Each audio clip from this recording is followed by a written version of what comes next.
Buenos días compañeros, vamos a comenzar la nueva clase. La primera clase se llama Química Celular. Vamos a hablar sobre el agua, que es la más abundante de las moléculas que conforman los seres vivos. Constituye entre el 50 y el 95% del peso de cualquier ser vivo. ¿Cómo es la estructura? Obviamente cada molécula de agua está constituida por dos átomos de hidrógeno y un átomo de oxígeno. Cada uno de los átomos de hidrógeno está unido al oxígeno por un enlace covalente, que ya sabremos cuáles son los enlaces covalentes. Y obviamente el único electrón de cada átomo de hidrógeno, acuérdense que tiene valencia 1, es compartido con un átomo del oxígeno.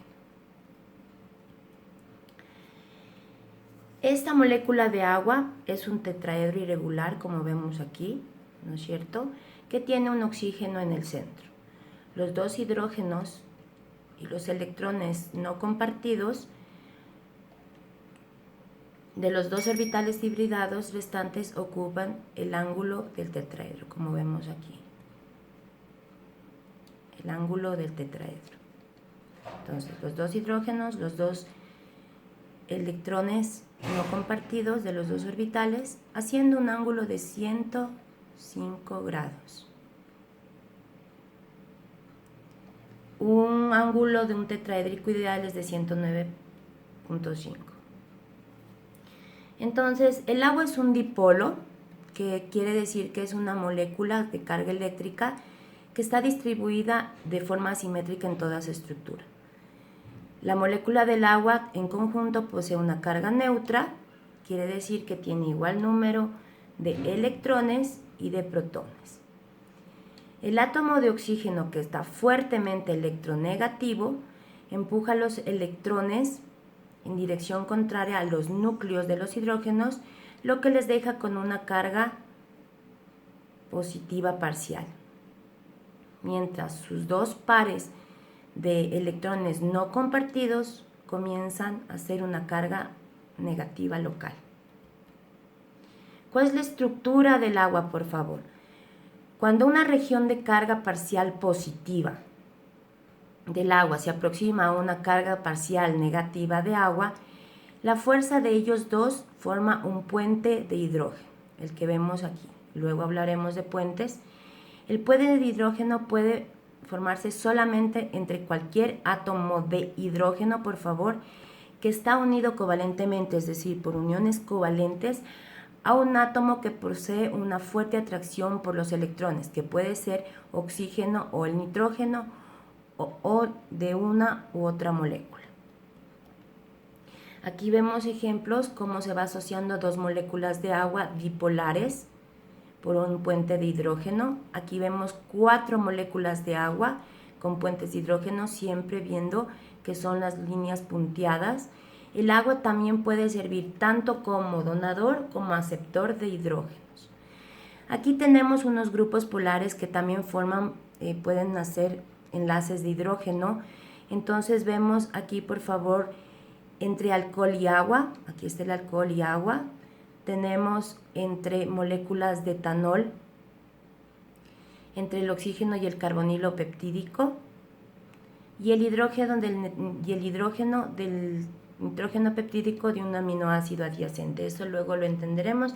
Aquí solamente es ejemplo de cómo las moléculas de agua pueden unirse con otros elementos por medio de puentes de hidrógeno. ¿Cuáles son los tipos de enlaces, por favor? Tenemos enlaces químicos, que son la unión entre dos átomos.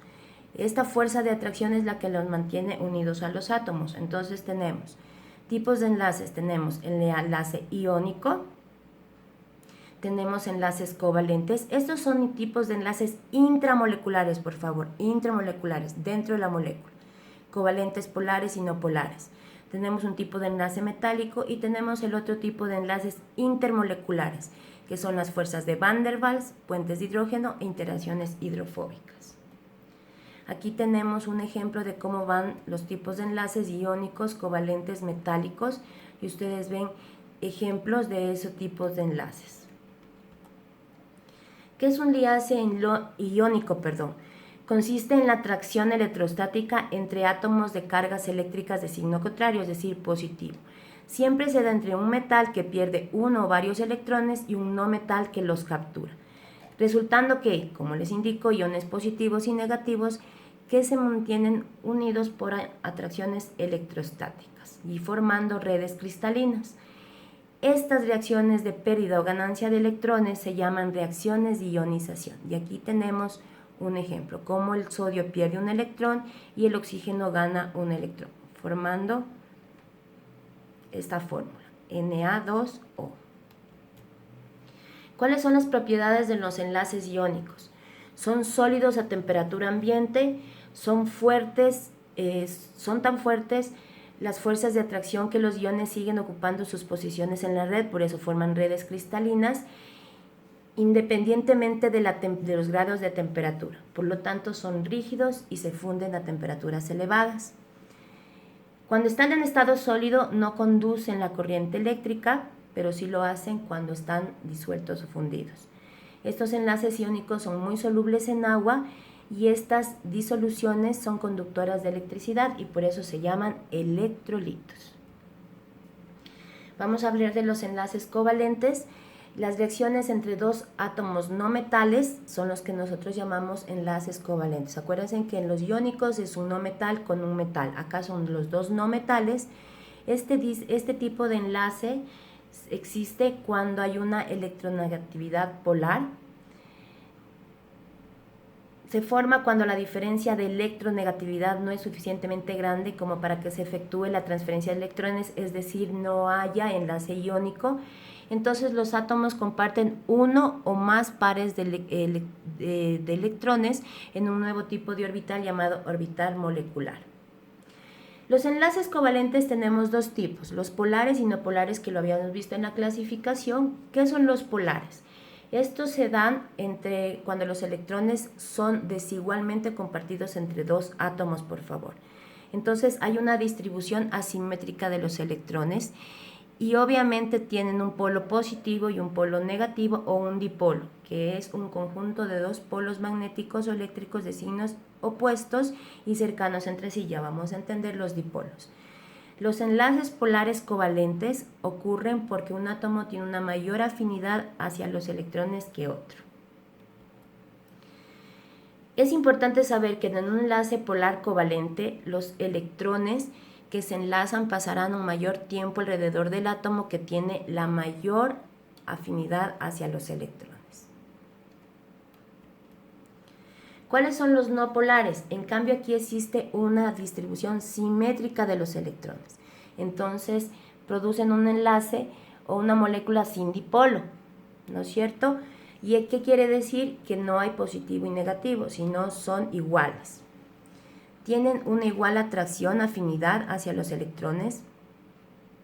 Los electrones son igualmente compartidos por los dos átomos y se forma un enlace covalente no polar. Siempre que dos átomos del mismo elemento se enlazan, se forma un enlace no polar. Por eso les digo, no es polo negativo positivo, sino siempre dos del mismo polo. Aquí vemos un enlace covalentes polares, positivo negativo, y los no polares, dos elementos iguales. ¿Cuáles son las características del enlace covalente? Tenemos enlaces sencillos cuando comparten un solo par de electrones, enlace doble cuando comparten dos pares de electrones y enlace triple cuando comparten tres pares de electrones. Hablamos del enlace metálico. Los átomos de los metales pierden fácilmente sus electrones de valencia y se convierten en iones positivos, por ejemplo, el sodio, el cobre, el magnesio. Los iones positivos resultantes se ordenan formando una red metálica. Los electrones que son desprendidos forman en cambio una nube o mar de electrones que pueden desplazarse por toda la red. Así, el conjunto de los iones positivos del metal queda unido mediante la nube de electrones con carga negativa que los envuelve. Este enlace no es entre átomos, sino más bien entre cationes metálicos, por eso se llaman enlaces metálicos, y lo que fueron sus electrones se llaman fuerzas de atracción. Aquí vemos la red que estábamos hablando. ¿Cuáles son las características de los enlaces metálicos? Tienen una conductividad eléctrica, es decir, se da por la presencia del gran número de electrones móviles. Es buena conductora de calor, ¿no es cierto? El calor se transporta a través de los metales por colisiones entre electrones. Tiene brillo, tiene puntos de fusión y ebullición altos, y eso ustedes lo saben. Obviamente para derretir un metal se necesita mucho calor. Ahora vamos a ver las interacciones no covalentes o intermoleculares, por favor. Aquí tenemos las interacciones no polares, también llamadas hidrofóbicas. Aquí también tenemos unas no polares, pero son las hidrofóbicas que hablábamos. Y las interacciones polares, las dipolo-dipolo y los puentes de hidrógeno. ¿Qué son las fuerzas intermoleculares? Las fuerzas intermoleculares de atracción se mantienen juntas a las moléculas y la energía que se requiere es mucho menor que lo que necesita para romper un enlace químico. Estas fuerzas intermoleculares son fuerzas de atracción y repulsión que se producen entre sí. Cuando las moléculas están separadas, tienden a atraerse, y cuando están demasiadas juntas se repelen. Entonces, siendo dicha fuerza de interacción dependiendo de la distancia de las moléculas. Cuando están muy separadas se unen, cuando están muy juntas se separan, se repelen. Las fuerzas intermoleculares son menores a las que ocurren en los enlaces iónicos o covalentes, debido a las propiedades de algunos de los compuestos, ¿no es cierto? Entonces, dependiendo de los compuestos, será el tipo de fuerza intermolecular. Como les estoy diciendo, hay 3 tipos de fuerza de atracción, llamadas fuerzas de Van der Waals, que es el dipolo-dipolo, dispersión de London o dipolo inducido, y puente de hidrógeno. ¿Cuándo se dan las fuerzas de London? Las interacciones se dan entre moléculas no polares, las fuerzas dipolo entre moléculas polares, y los enlaces por puentes de hidrógeno cuando se da entre un hidrógeno unido a un átomo pequeño que es muy electronegativo. Eso ya lo habíamos visto, que es flúor, oxígeno, nitrógeno. Las fuerzas dipolo-dipolo se producen solamente, como habíamos visto, entre moléculas polares, y son moléculas que causan dipolos permanentes, por favor. Es decir, están siempre unidos. La energía de esta interacción dipolo-dipolo es mayor cuanto mayor es el momento dipolar de las moléculas. Cuando se aproximan 2 moléculas polares, la zona positiva de una de ellas se tiende a acercar a la zona negativa de la otra. Las fuerzas de London son también llamadas fuerzas de dispersión y existen en todas las moléculas no polares que ocasionan un dipolo inducido transitorio, instantáneo, es decir, en el momento. Transitorio porque aumenta la capacidad de las moléculas de polarizarse. Aquí, por favor, estamos viendo un ejemplo entre 2 carbonos. El momento en que se da la fuerza de London, se separan y obviamente ¿qué causan? Un dipolo inducido es un dipolo momentáneo. Este carbono se volvió negativo y este carbono se volvió positivo al momento que se separan.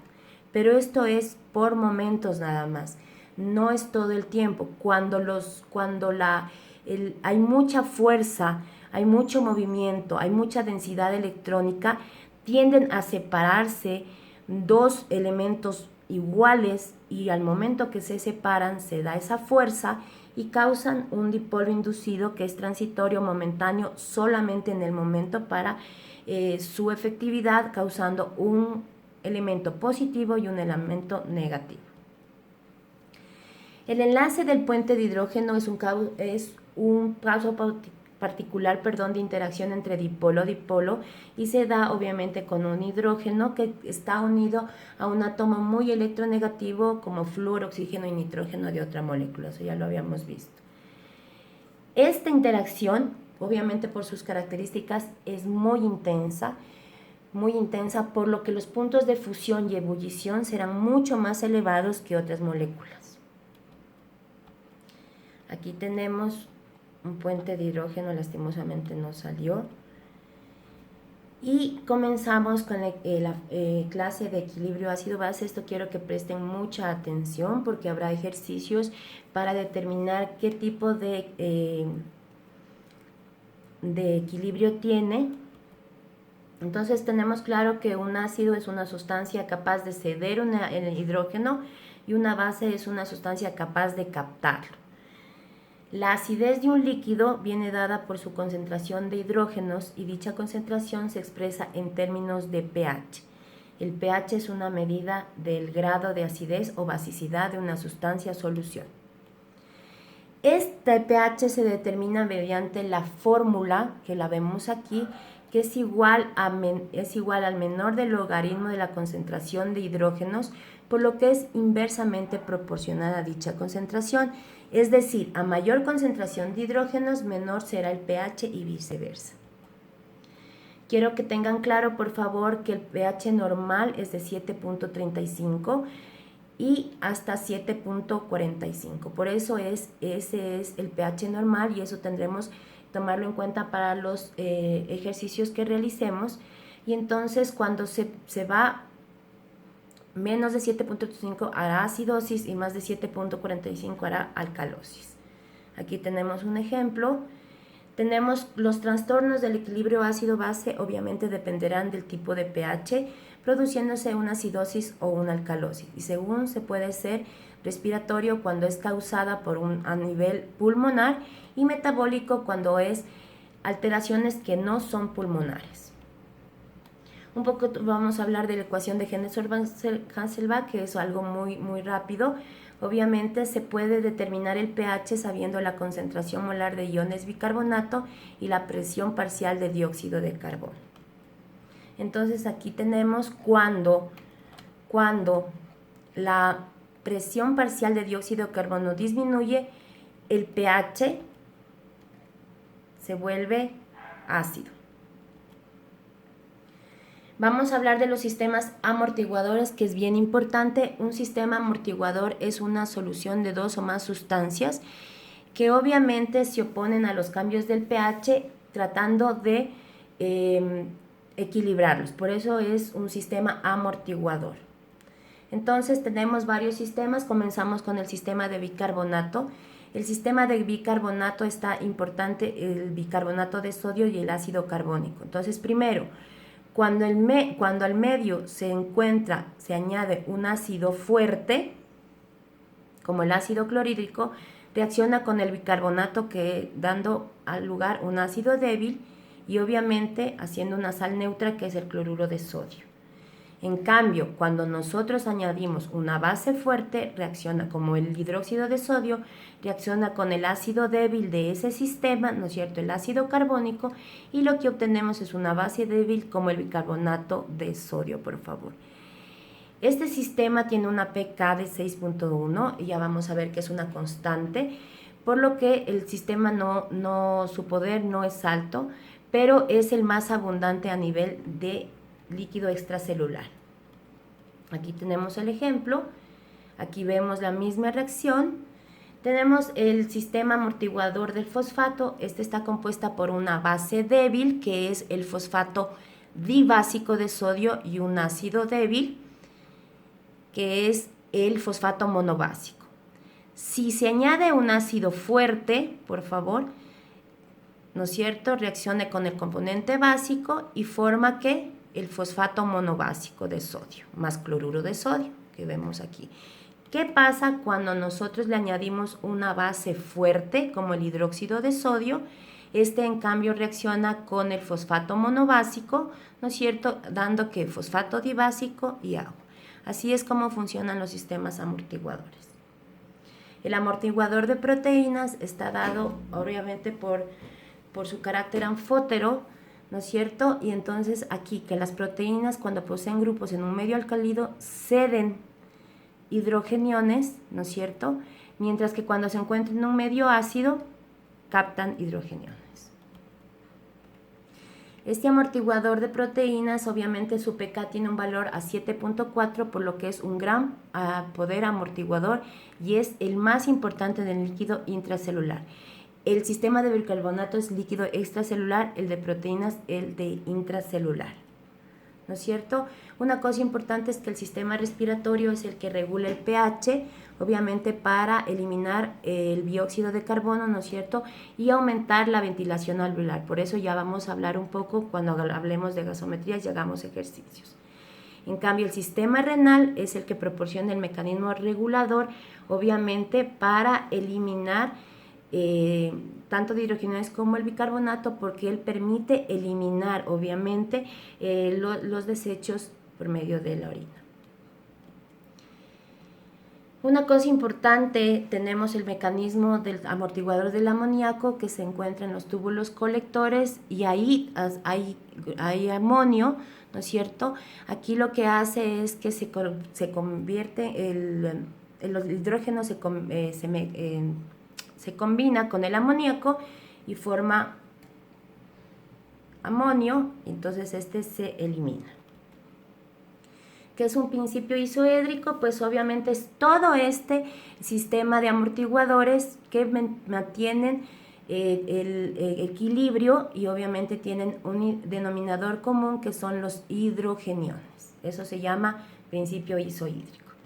Vamos a hablar un poco de metabolismo, cuáles son las reacciones químicas, esas están reguladas por las enzimas y obviamente ocurren en secuencia, por favor, no aisladas. El producto de una reacción se convierte en el sustrato de la siguiente. Tenemos vías metabólicas, la vía catabólica, que es descomposición, la vía anfibólica, ¿no es cierto? Perdón, la vía anabólica, que es síntesis, la vía catabólica, que es descomposición, y la vía anfibólica, que es una combinación de los dos. No se olvidemos que anabolismo es forma constructiva del metabolismo y catabolismo es la parte destructiva del metabolismo. Aquí tenemos un poco de lo que es catabolismo, vemos las principales, glúcido, lípido y proteínas, se hacen productos no energéticos, y el anabolismo, en cambio, moléculas precursoras hacen macromoléculas. Muchas gracias, chicos, fue una clase un poco rápida, cualquier duda estoy a la orden.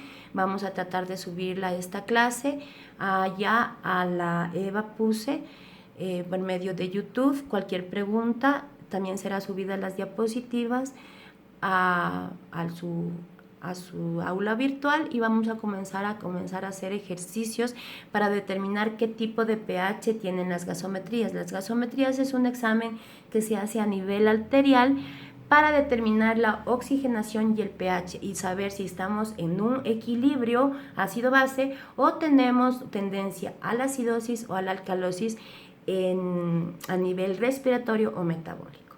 Que tengan una buena tarde.